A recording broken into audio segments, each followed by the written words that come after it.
Stress అనేది అందరి life style ఇవాళ ఈ జనరేషన్లో ఉన్న లైఫ్ స్టైల్లో one of the commonest problem stress అండి. అంటే మన జాబ్ రీత్యానో, పర్సనల్ లైఫ్ వల్లనో, ఇంకేదైనా కారణం వల్లనో, మన లైఫ్ స్టైల్ సరిగ్గా లేకపోవడం వల్లనో స్ట్రెస్ డెవలప్ అయ్యి ఆ స్ట్రెస్కి సంబంధించిన కొన్ని హార్మోన్స్ ఉంటాయి బాడీలో. కార్టిసోల్ అనే హార్మోన్, స్ట్రెస్ హార్మోన్ అంటారు దీన్ని.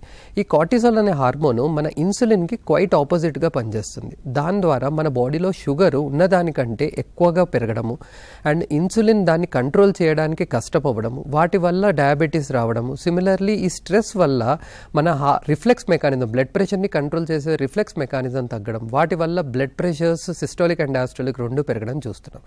సో స్ట్రెస్ అనేది ప్రతి లైఫ్లో ఉంటుంది, బట్ దాని ప్రకారం స్ట్రెస్ బస్టర్స్ కూడా మన లైఫ్లో ఇన్కల్కులేట్ చేసుకోవడం చాలా ఇంపార్టెంట్. దాని ద్వారా మనకు అట్లీస్ట్ అంటే రోజు స్ట్రెస్ని ఉంటుంది కాబట్టి దాన్ని కంపెన్సేట్ చేయడానికి నిద్ర ప్రాపర్గా ఉండడము, కొన్ని ఫిజికల్ యాక్టివిటీస్ డెవలప్ చేసుకోవడము, కొన్ని లీజర్ యాక్టివిటీస్ డెవలప్ చేసుకోవడం, వీటి వల్ల మన స్ట్రెస్ కొద్దిగా తగ్గించుకోవడం చేసుకోవాల్సి వస్తుంది.